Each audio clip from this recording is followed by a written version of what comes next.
ताचरे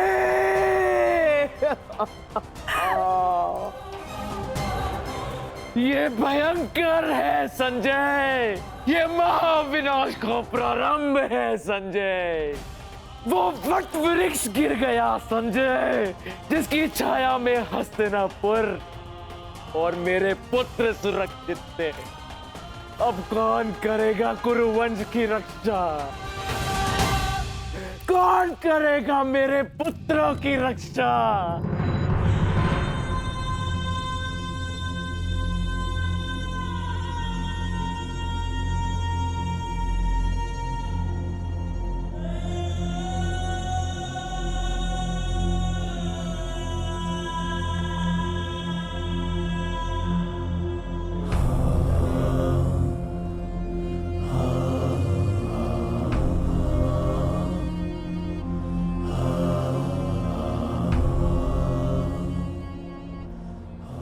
कुरुक्षेत्र में तुम्हारा स्वागत है अंगराज।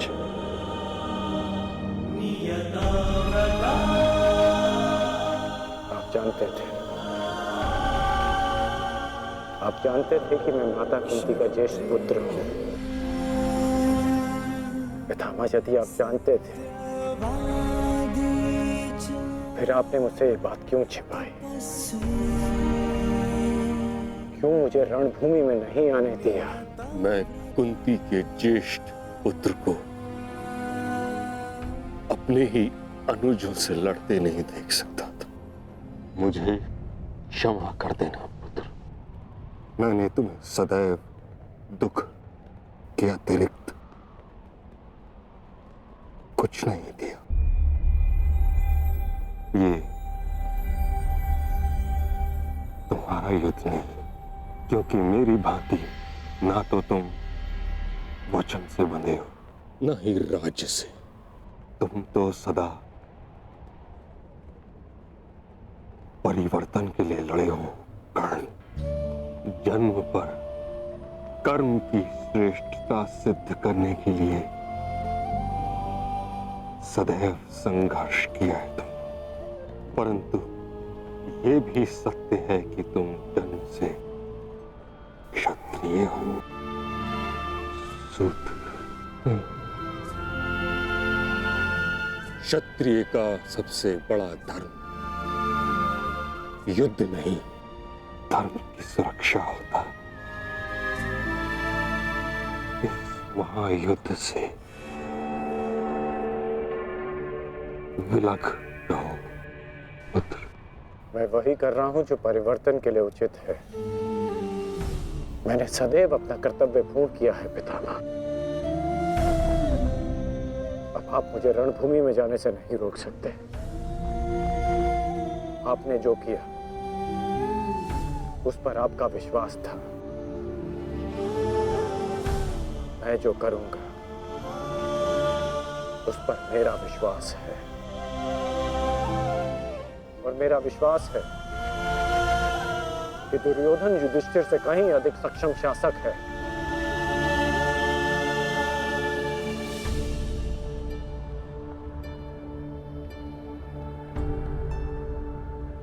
निसंदेह तुम एक महान क्षत्रिय भी हो और योद्धा भी। युद्ध और संघर्ष तुम्हारे रक्त में है। ये देह छोड़ते समय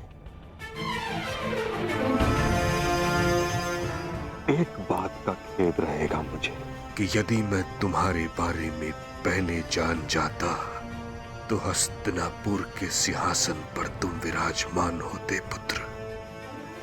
तुम्हारे ध्वज तले मैं गर्व से युद्ध करता और हस्तिनापुर के सिंहासन के प्रति मेरी प्रतिज्ञा भी पूरी हो जाती। ना ये अधर्म होते, ना ये युद्ध होता।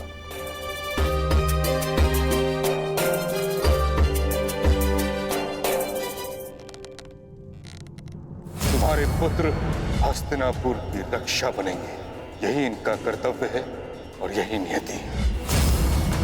मेरे पुत्रों का कोई अनर्थ नहीं हो सकता। यदि कोई अनर्थ का बाण उनकी ओर आएगा तो उसे सर्वप्रथम भीष्म की ढाल का सामना करना होगा। मुझे मुक्ति दो पुत्रों।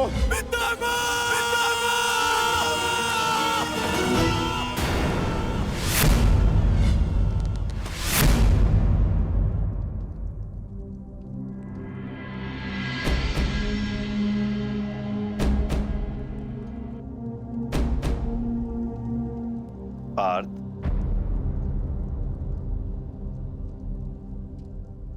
इस गांडीव ने तुम्हें क्या क्षति पहुंचाई है जो तुम अपना क्षोभ इस पर उतार रहे हो?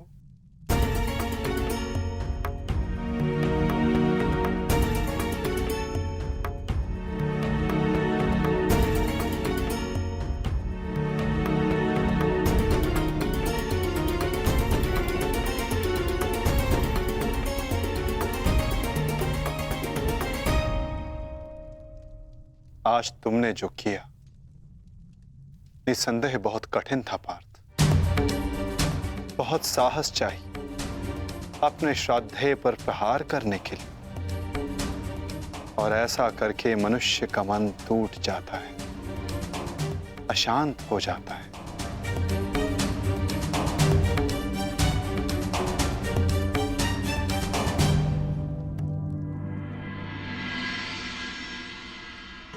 परंतु धर्म स्थापना के लिए, पाप के अंत के लिए ऐसा करना अनिवार्य था धनंजय। परंतु पार्थ,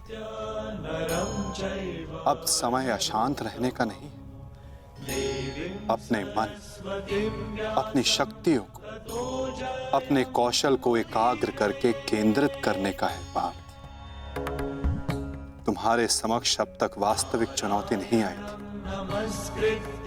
परंतु अब वास्तविक चुनौती का आरंभ हुआ है पार्थ।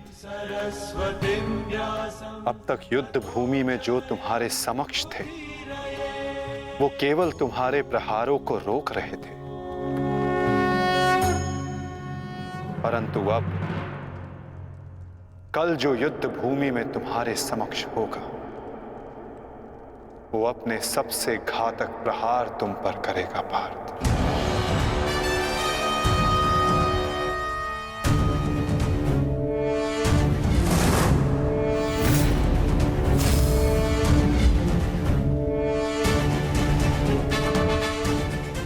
कौरवों की ढाल टूटी है और अब इस युद्ध में नियम टूटने प्रारंभ होंगे पार्थ।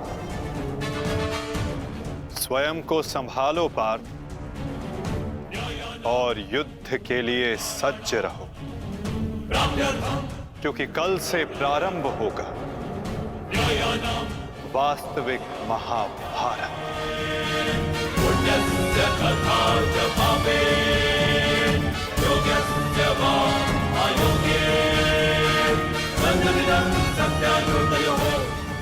मैं युद्ध के लिए सज्ज हूं माता। यदि तुम युद्ध के लिए सज्ज हो तो कल से यह रणभूमि तुम्हारे सामर्थ्य और पराक्रम की साक्षी बनेगी। मुझे विश्वास है तुम्हारी गौरव गाथा सहस्त्र वर्षों तक गाई जाएगी।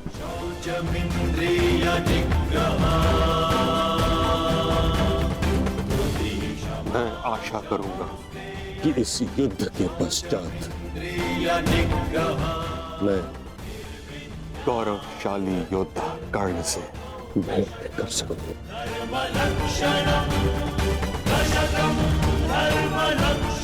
मुझे भी उस क्षण की प्रतीक्षा रहेगी पिता।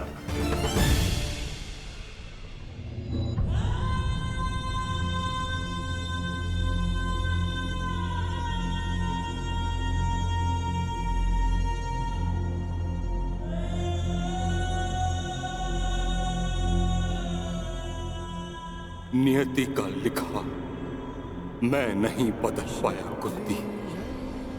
वर्षों जिस द्वंद्व को मैं और तुम रोकते रहे, कल से वह प्रारंभ होगा। कल तुम्हारे दोनों पुत्र रणभूमि में एक दूसरे के विपक्ष में खड़े होंगे, एक दूसरे के रक्त के प्यासे।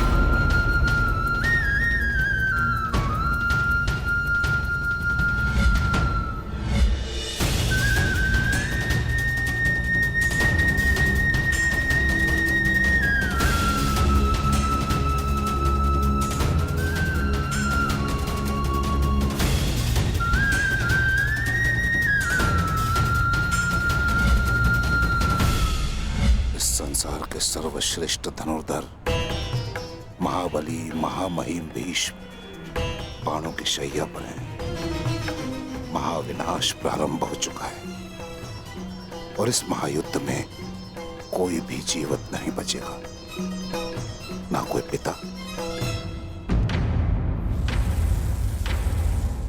और ना ही पुत्र।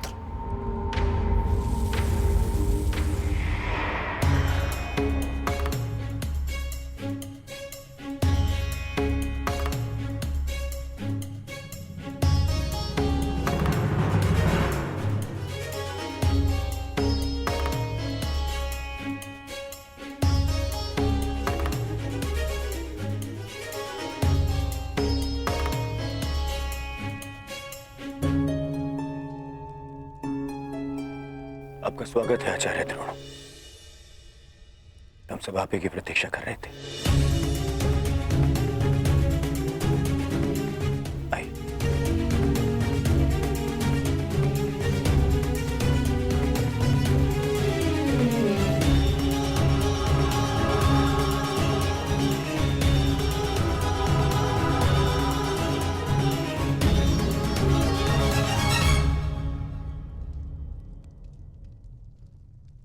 मेरी मंत्रणा स्मरण है ना मेरे होने वाले सम्राट?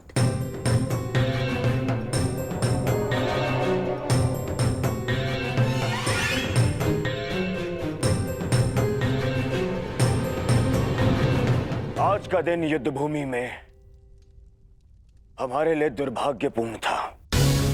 हमारे प्रमुख सेनापति महामहिम पितामह भीष्म शत्रुओं द्वारा रणभूमि से बाहर कर दिए गए और यह सब संभव हुआ है उन पांडवों के छल के कारण। किंतु यह युद्ध अभी समाप्त नहीं हुआ है वीरों। यह युद्ध तब तक शेष है तब तक हमारी अंतिम सांसें शेष है। और मैं दुर्योधन ये वचन लेता हूं कि मैं इस छल का प्रतिशोध लूंगा, अवश्य लूंगा।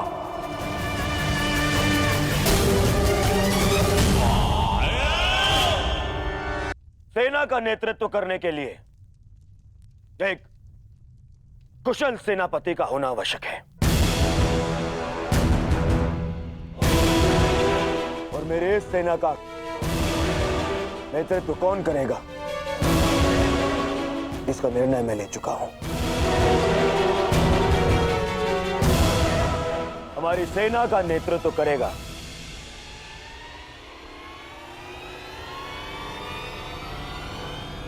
मेरा मित्र अंगराज कर्ण।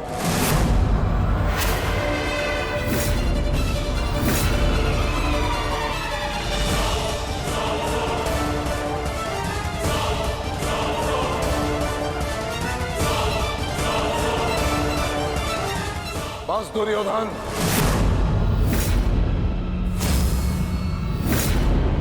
ये मेरा अपमान है और यह मत भूलो कि मैं तुम्हारा गुरुदेव हूं और मैं अपने इस अपमान को कदापि सहन नहीं करूंगा। स्मरण रहे।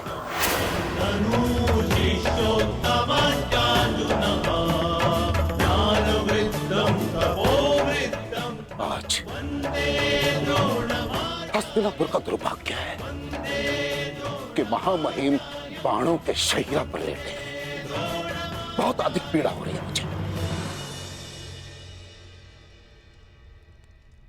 मुझे हस्तिनापुर लाया गया महामहिम द्वारा और किसी का द्वारा नहीं। और यदि महामहिम ने इस सूत पुत्र को अपने सेना में भाग लेने नहीं दिया तो मैं इस सूत पुत्र के अधीन रहकर इसके नेतृत्व में युद्ध कैसे कर सकता हूं। इसी कारण मैंने निर्णय लिया है कि मैं और अश्वत्थामा आज अभी और इस क्षण से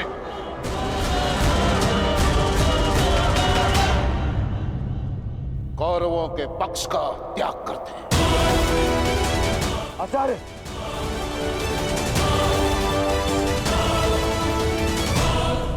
क्षमा करे पिताश्री, किंतु कर्ण के अधीन रहकर मुझे युद्ध लड़ना है या नहीं, ये निर्णय आपका नहीं, मेरा।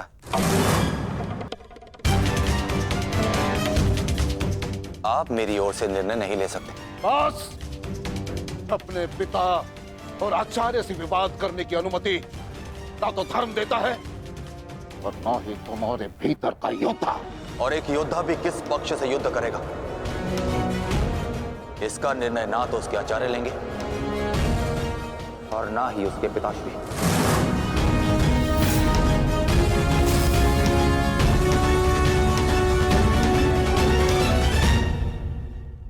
मेरे आदेश की अवहेलना करने का तो साहस कभी मत करना अश्वत्थामा। निर्णय ले लिया है मैंने कि आज अभी और इस क्षण से हम कौरवों के पक्ष का त्याग कर रहे हैं।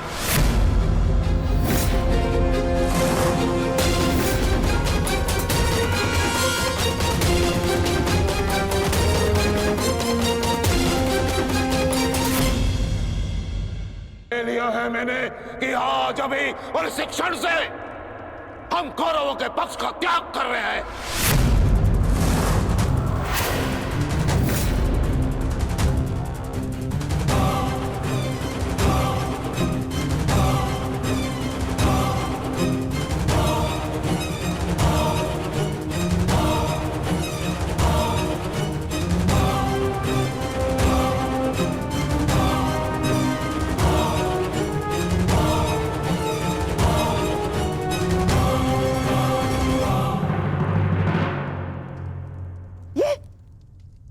ये क्या किया तुमने?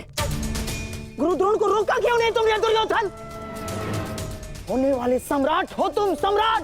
तुम्हारी सेना का एक एक महारथी ये तुम्हारे विरुद्ध जाएगा तो युद्ध में विजय कैसे पाओगे तुम? जो युद्ध से विमुख हो उसे अपनी सेना में डालना, अपने योद्धाओं को संकट में डालने के समान होता है मामाश्री। क्या करता मैं और क्या करूं? उन्हें बंधन में बांध कर रख लूं या फिर विरोध करने पर बंदी बनाकर रख लूं? आप जानते हैं यह संभव नहीं है, किंतु मैं जानता हूं कि मैं जो कर रहा हूं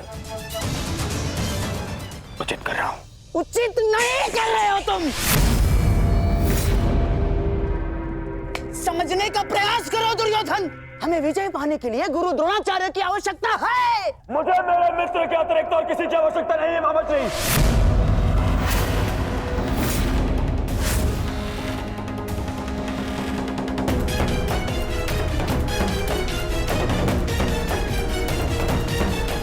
आओ सेनापति कर्ण,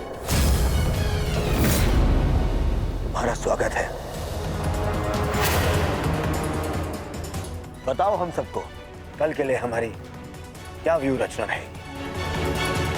मित्र, गांधार नरेश उचित कह रहे हैं। इस युद्ध को जीतने के लिए हमें गुरु द्रोण की आवश्यकता है। हाँ, देखो समझाओ इसे, समझाओ इसे।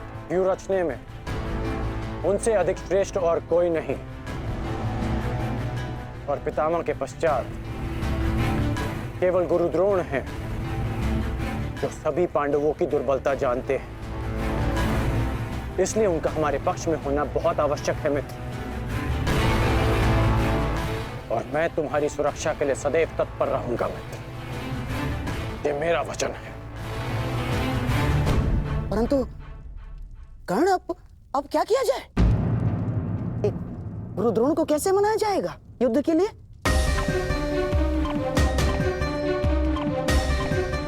मेरे पास उपाय है। हाँ, कैसा उपाय अंगराज? गुरु द्रोण कल युद्ध में प्रस्तुत रहेंगे।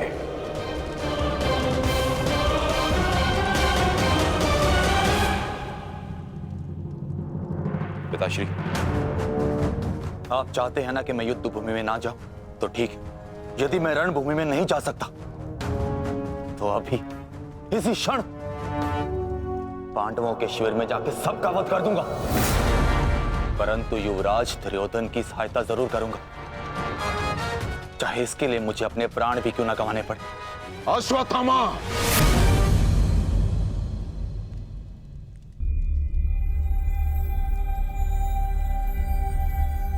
बात को समझने का प्रयत्न करो। तुम दुर्योधन की कोई मदद नहीं कर सकते, उल्टे तुम अपने प्राण संकट में डाल लोगे, और इसी कारण मैं नहीं चाहता कि तुम इस युद्ध में भाग लो, क्योंकि मैं तुम्हें इस प्रकार खोना नहीं चाहता। अब मैं कोई बालक नहीं हूं पिताश्री, अपने निर्णय स्वयं लेना चाहता, और ऐसा करने में मैं सक्षम भी हूं। प्रणिपात।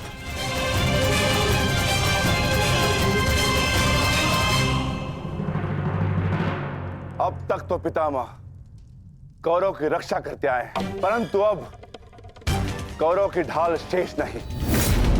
मैं विकोदर भीम उन पापियों का नाश करना आरंभ कर दूंगा।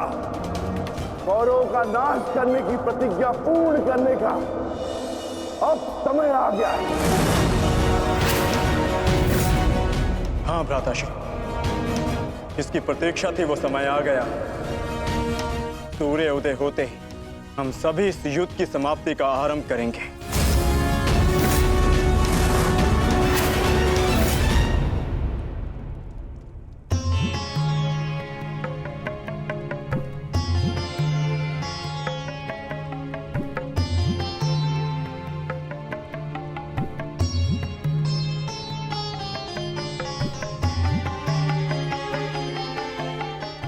आइए महाराज, अच्छा हुआ आप आ गए।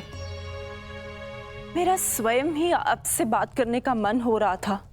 जब से ये युद्ध आरंभ हुआ है गांधारी, तुम इन दीपकों का विशेष ध्यान रख रही हो, परंतु क्यों? मेरे सभी पुत्र उस युद्ध में गए हैं महाराज, और इसीलिए मैंने इन 100 दीपकों को अपने 100 पुत्रों की लंबी आयु की प्रार्थना के लिए जलाया है। अब ये 100 दीपक मेरे 100 पुत्रों की आयु का एकमात्र सहारा है। कहीं इन दीपकों को संभालते संभालते तुम अपने हाथ न जला लेना गांधारी। नहीं महाराज, जब एक माता अपने शिशु को जन्म देती है तो उसे अपने आप ही ज्ञात होता है कि उसका शिशु क्यों रो रहा है। एक पुत्र को कभी अपनी माता को अपने रुदन का कारण बताने की आवश्यकता नहीं होती। इसी प्रकार मुझे इस बात का अनुमान हो जाता है कि इनमें से किस दीपक को तेल की आवश्यकता है और किसे नहीं, और इसके लिए मुझे नेत्रों की आवश्यकता नहीं है। तो पूछो अपने इन दीपकों से कि मेरे पुत्रों की रक्षा कौन करेगा? कौन? मैंने अभी भी आशा नहीं छोड़ी है महाराज। तात श्री के पश्चात द्रोणाचार्य हमारे पुत्रों की रक्षा करने में सक्षम है।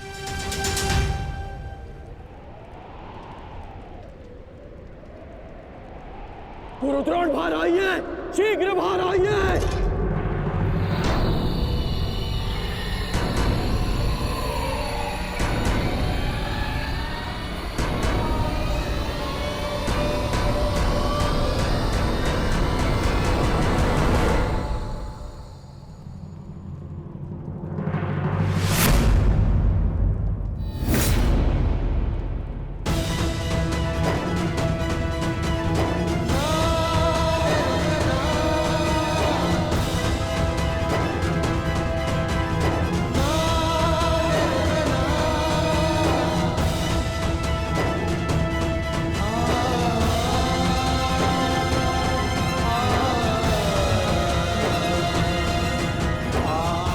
अश्वत्थामा,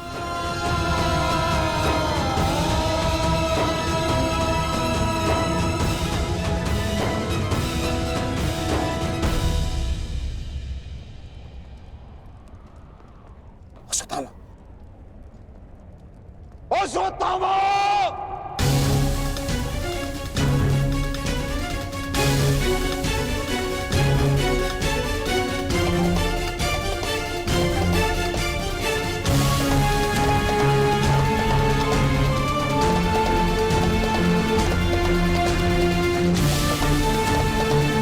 किसने किया ये सब अंगराज? उत्तर दो मुझे, किसने किया? पांडव।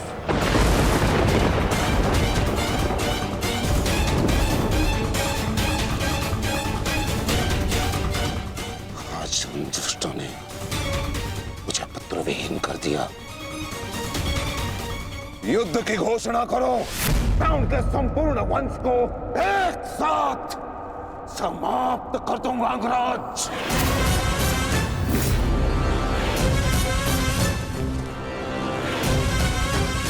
अपने पुत्र के हथियारों से मैं प्रतिशोध लूंगा, प्रतिशोध लूंगा। मैं पांडवों का अंत कर दूंगा, समूल नष्ट कर दूंगा उन्हें। अंगराज, तुम कौरवों के सेनापति हो ना? तो आज तुम्हारे सेनापति तुम्हें आज कौरवों की विजय होगी और पांडवों की हार, और ऐसी हार जो भूत है ना भविष्य। आज के सूर्योदय के साथ मैं पांडवों के जीवन का सूर्यास्त कर दूंगा। चलो मेरे साथ।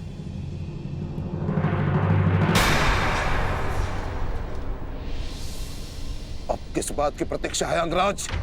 सूर्योदय होने वाला है, चलो मेरे साथ। परंतु आप तो एक सूत पुत्र के अधीन युद्ध में भाग नहीं लेना चाहते थे आचार्य।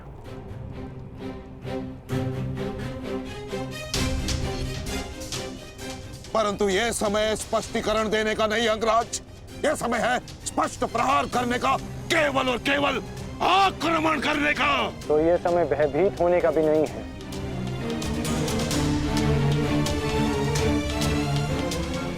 घुमा फिरा के बातें मत करो अंगराज, जो कहना है स्पष्ट रूप से कहो। कहना क्या चाहते हो तुम? सत्य कहना चाहता हूं आचार्य। आपने युद्ध मेरे सूत पुत्र होने के कारण नहीं छोड़ा था।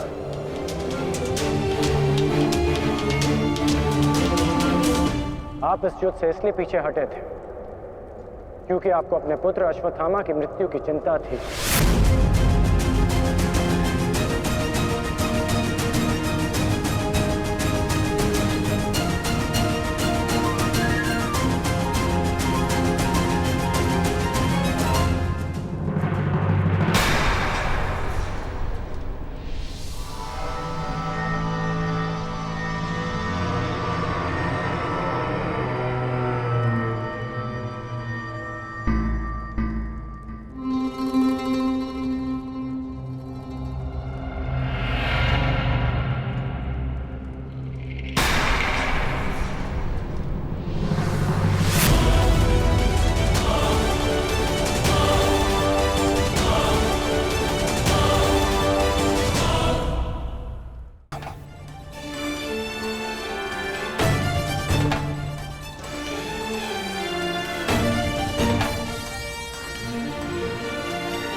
साहस किया तुमने?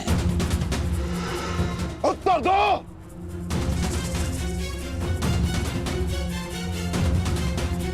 मैं क्षमा चाहता हूं आचार्य, परंतु मैंने ये सब आपका उपहास उड़ाने के लिए नहीं, आपको सत्य का आभास कराने के लिए किया है।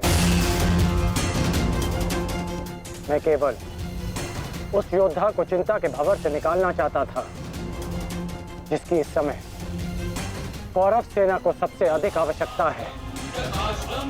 आपके युद्ध न लड़ने का कारण मुझे आरंभ से ही ज्ञात था।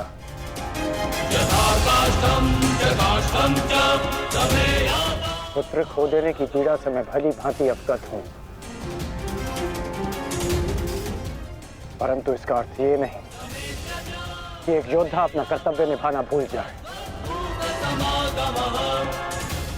जो आक्रोश आपने अभी दिखाया, यदि वही आक्रोश आप युद्ध भूमि में रखेंगे तो ये मेरा विश्वास है कि आप कौरव सेना और अपने पुत्र को सदैव सुरक्षित रख पाएंगे।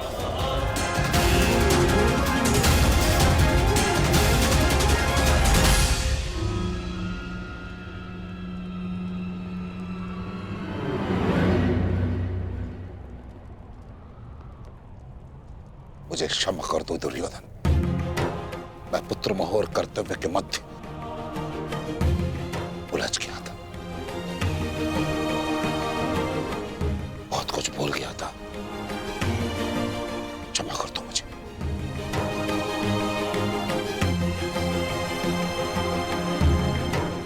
गुरु द्रोण, आप सेनापतित्व स्वीकार कर कौरवों की जीत सुनिश्चित करें और आपके पुत्र की सुरक्षा मैं सुनिश्चित करूंगा। ये मेरा वचन है कि जब तक मैं जीवित हूं, मृत्यु अश्वत्थामा के निकट भी नहीं आएगी।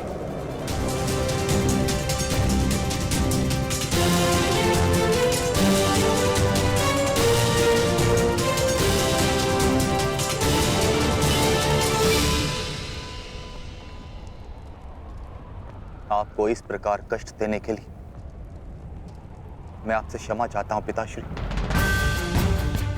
किंतु आपका पुत्र और एक शिष्य होने के नाते मैं आपको अपयश का भागी होने से बचाना चाहता हूं।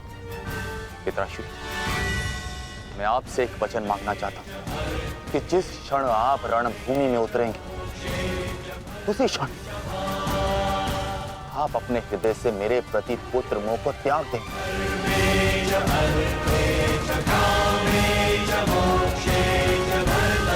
और पूर्ण रूप से युद्ध को समर्पित हो जाएंगे। वचन दीजिए पिताश्री, मुझे वचन दीजिए।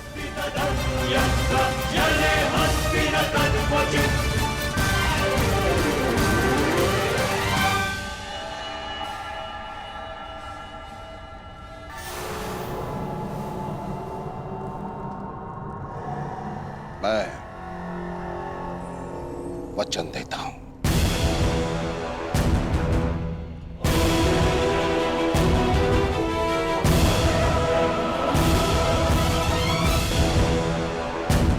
वचन देता हूं।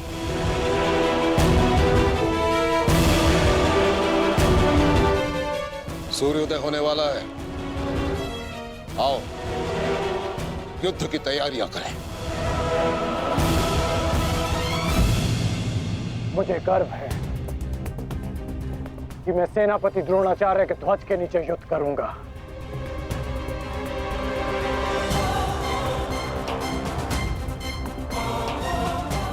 मैंने तुम्हें पहले भी कहा है मित्र, मुझे तुम पर पूर्ण विश्वास है। तुम्हारा हर एक निर्णय मेरे ही हित में होगा।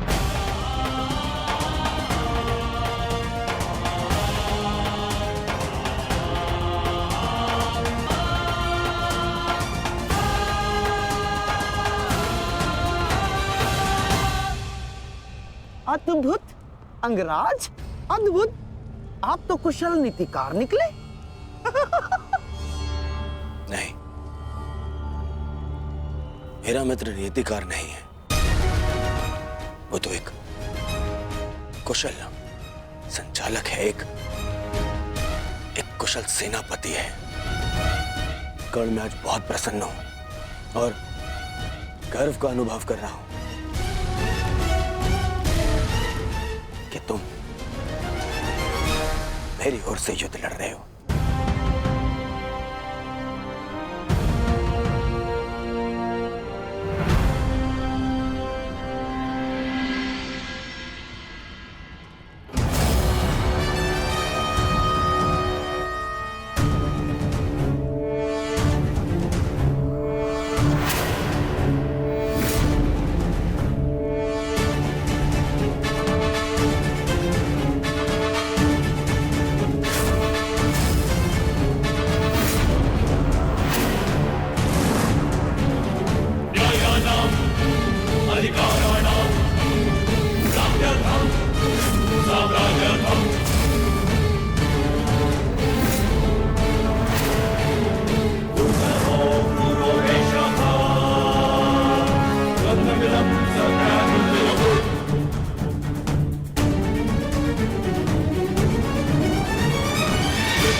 पार्थ, आज तुम्हारा मन, तुम्हारी दृष्टि में तुम्हारा लक्ष्य स्पष्ट होना चाहिए, तुम्हारा मन शांत होना चाहिए और दृष्टि केंद्रित।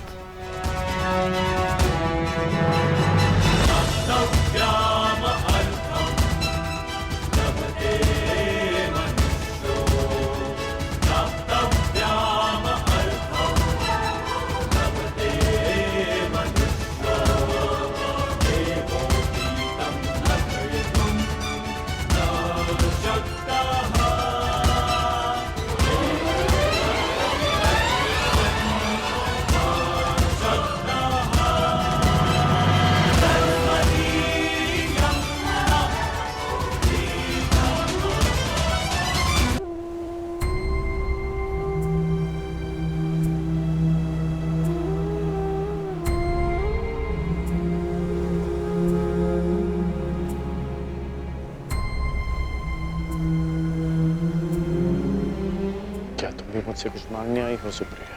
जो मैं आपसे मांगना चाहती हूँ वो आप मुझे नहीं दे सकते अंगराज। क्या चाहिए तुम्हें? एक माता अपने पुत्र का जीवन मांगती है। मेरे पुत्र हुसैन का जीवन मांगती हूँ मैं आपसे। दे सकते हैं? नहीं ना, क्योंकि इतने बड़े दानवीर भी नहीं हैं आप अंगराज, इसलिए अनुमति मांगने आई,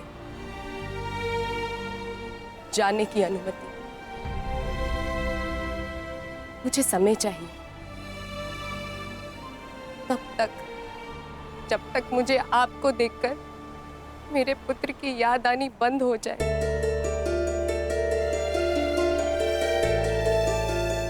ठीक है, यदि तुम्हें समय चाहिए तो तुम्हें समय मिलेगा, परंतु एक दिन तुम्हें भान होगा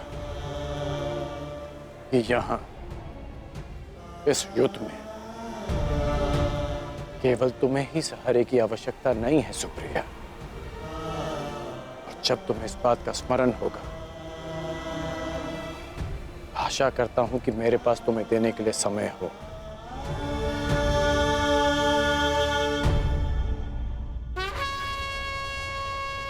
युद्ध का 11वां दिन।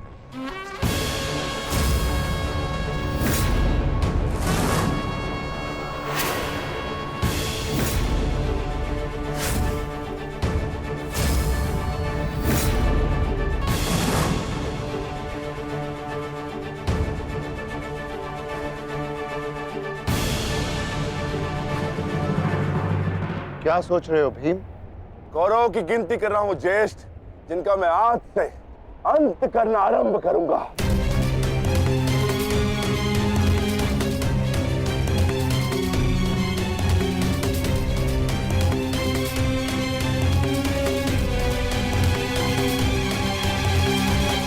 द्रोण कहाँ है? आचार्य द्रोण, युद्ध आरंभ होने वाला है,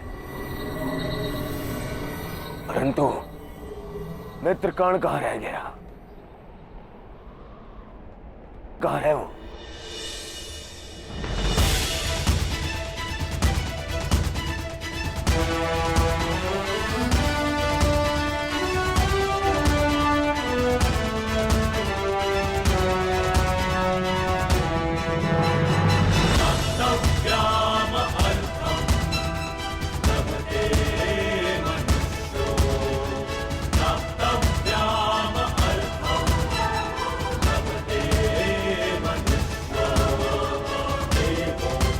संसार के वीर योद्धाओं से कहीं अधिक श्रेष्ठ सिद्ध होगे।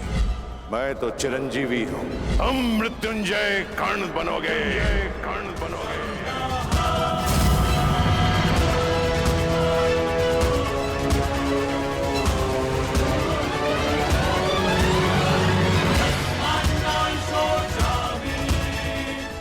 कल से यह रणभूमि तुम्हारे सामर्थ्य और पराक्रम की साक्षी बनेगी। हे मृत्यु यार, यदि तू आने को प्रसन्न मुख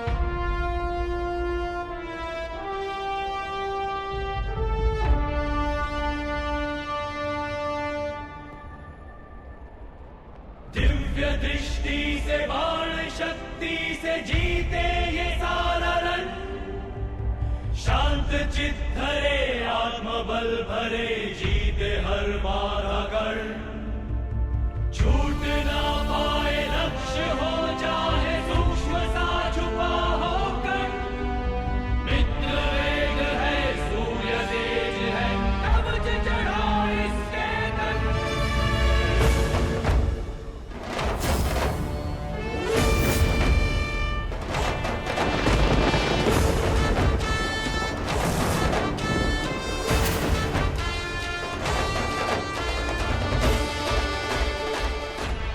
हर हर महादेव।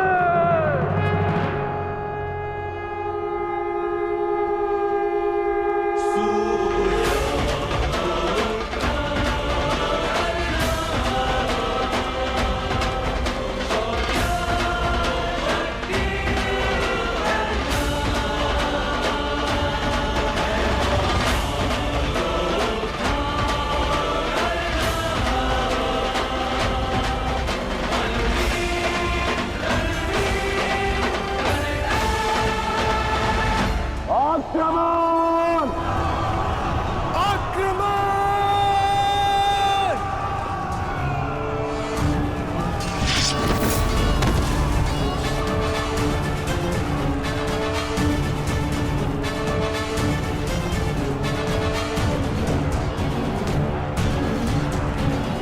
न्यायानाम् अधिकाराणाम् प्राप्त्यर्थम् साम्राज्यर्थम्, न्यायानाम् अधिकाराणाम् प्राप्त्यर्थम्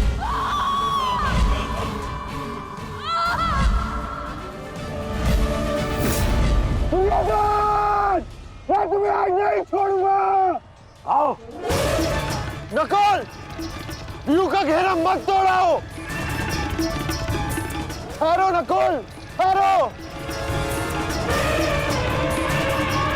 सहदेव, हमें नकुल की सहायता के लिए उसके पीछे जाना होगा अभी।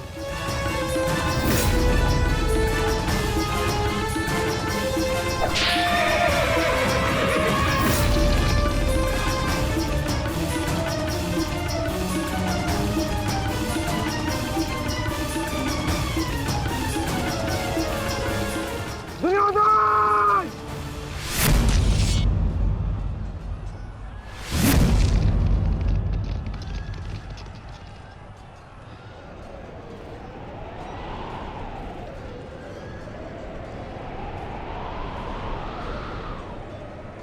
कुरुक्षेत्र की इस युद्ध भूमि में तुम्हारा स्वागत है, महारथी कर्ण।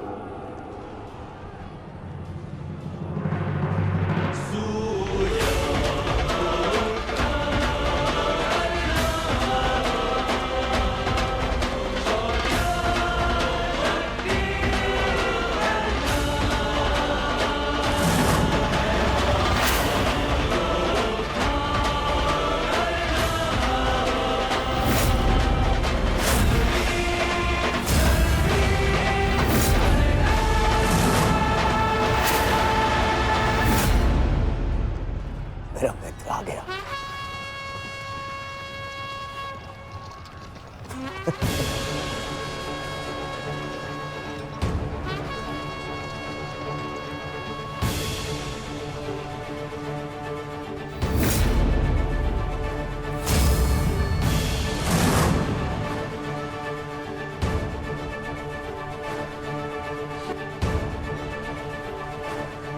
सज्ज हो ना पार्थ।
इतने वर्षों पश्चात वो समय आ गया जिसकी मुझे प्रतीक्षा थी, और मेरे लिए ये दूसरा अवसर है। विराट में मैं तुम्हें परास्त कर चुका हूं, आज पुनः इस कुरुक्षेत्र में परास्त करूंगा। नहीं अर्जुन, इस कुरुक्षेत्र में इस युद्ध का केवल एक ही परिणाम होगा। हम दोनों में से किसी एक की मृत्यु।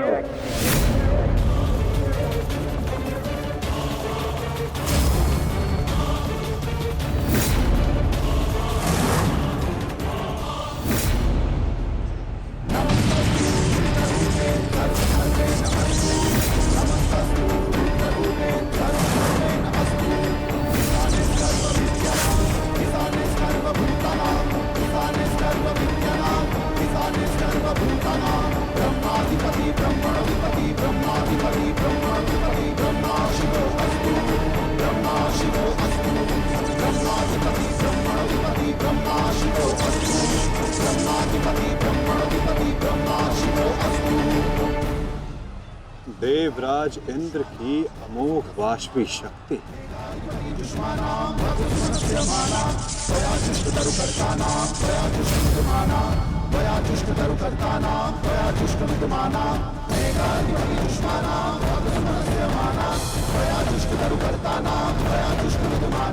आज तुम्हारे लिए अत्यंत भाग्यशाली दिन है अर्जुन, कि मैं तुम्हारे पिता के दिए गए अस्त्र से तुम्हारा ही वध करूंगा। सावधान अर्जुन!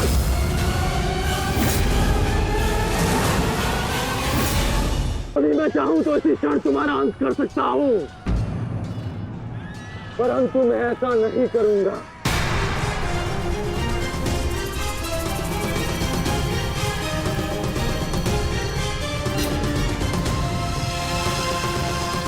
क्योंकि यदि मैंने ऐसा किया तो एक प्रश्न सदा के लिए अनुत्तरित रह जाएगा कि हम दोनों में से कुशल योद्धा कौन है।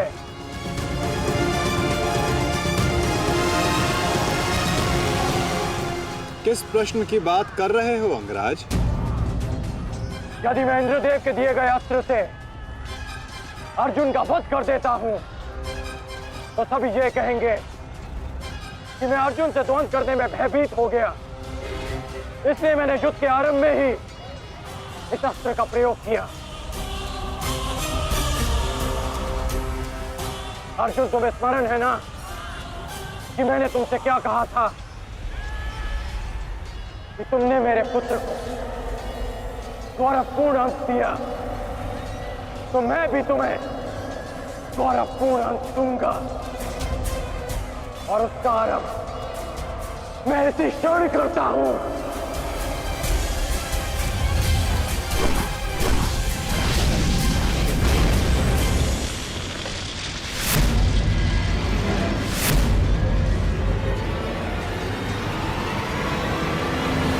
तुम्हें जिस अस्त्र का प्रयोग मुझ पर करना है तुम कर सकते हो कर्ण, क्योंकि मुझे स्वयं के समर्थ पर पूर्ण विश्वास है। आज मैं सिद्ध कर दूंगा कि मैं तुमसे अधिक कुशल योद्धा हूं। शीघ्र ही यह सिद्ध हो जाएगा कि कौन अधिक कुशल है।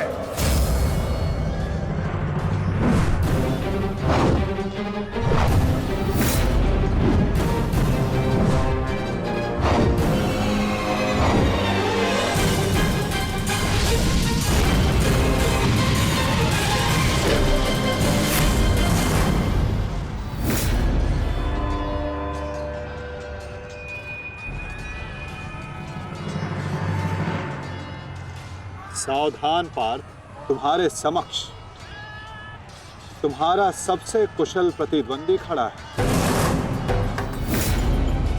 गंगा पुत्र केवल तुम्हारे प्रहारों को रोक रहे थे, परंतु कर्ण तुम पर प्रहार करेगा और तुम्हें उसके प्रहारों से सावधान रहना है। स्वयं को बचाना है पार्थ।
यदि युद्ध में अपने प्रतिद्वंदी पर हावी होना हो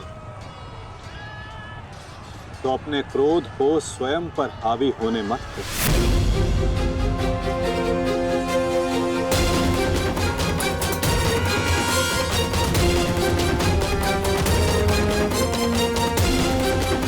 पिताश्री, आपके इस पुत्र को किसी दिव्य कवच की आवश्यकता नहीं है।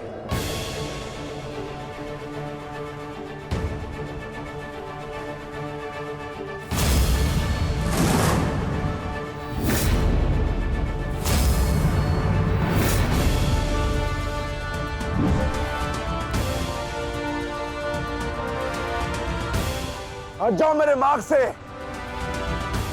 मेरा लक्ष्य वो 100 कौरव भाई है, तुम लोग नहीं।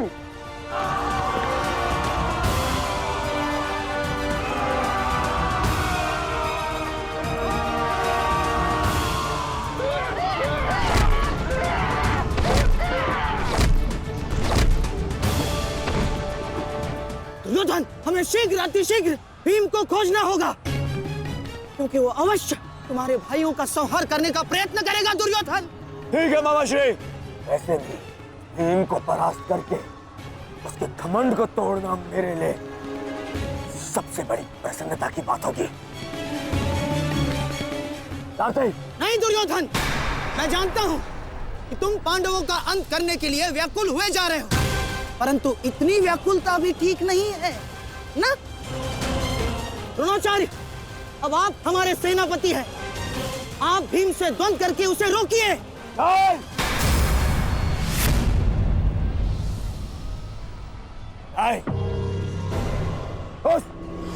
उस भीम के लिए मैं ही पर्याप्त हूं और किसी को उसके लिए जाने की आवश्यकता नहीं है।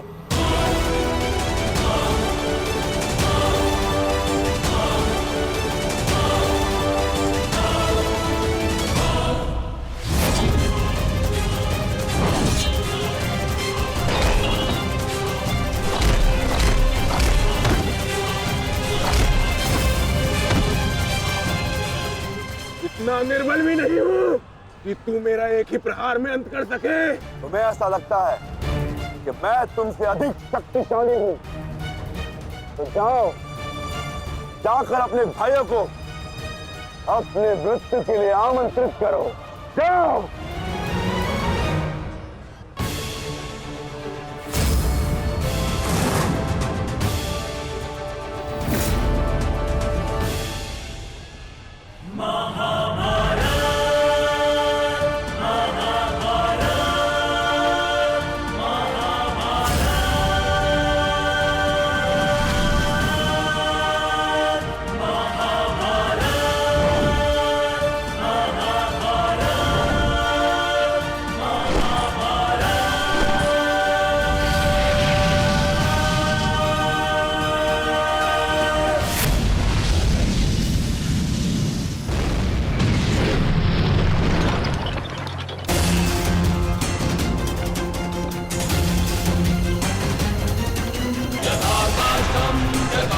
स्वयं को संभालिए अंगराज, रथ मेरे हाथ से बाहर हो रहा है।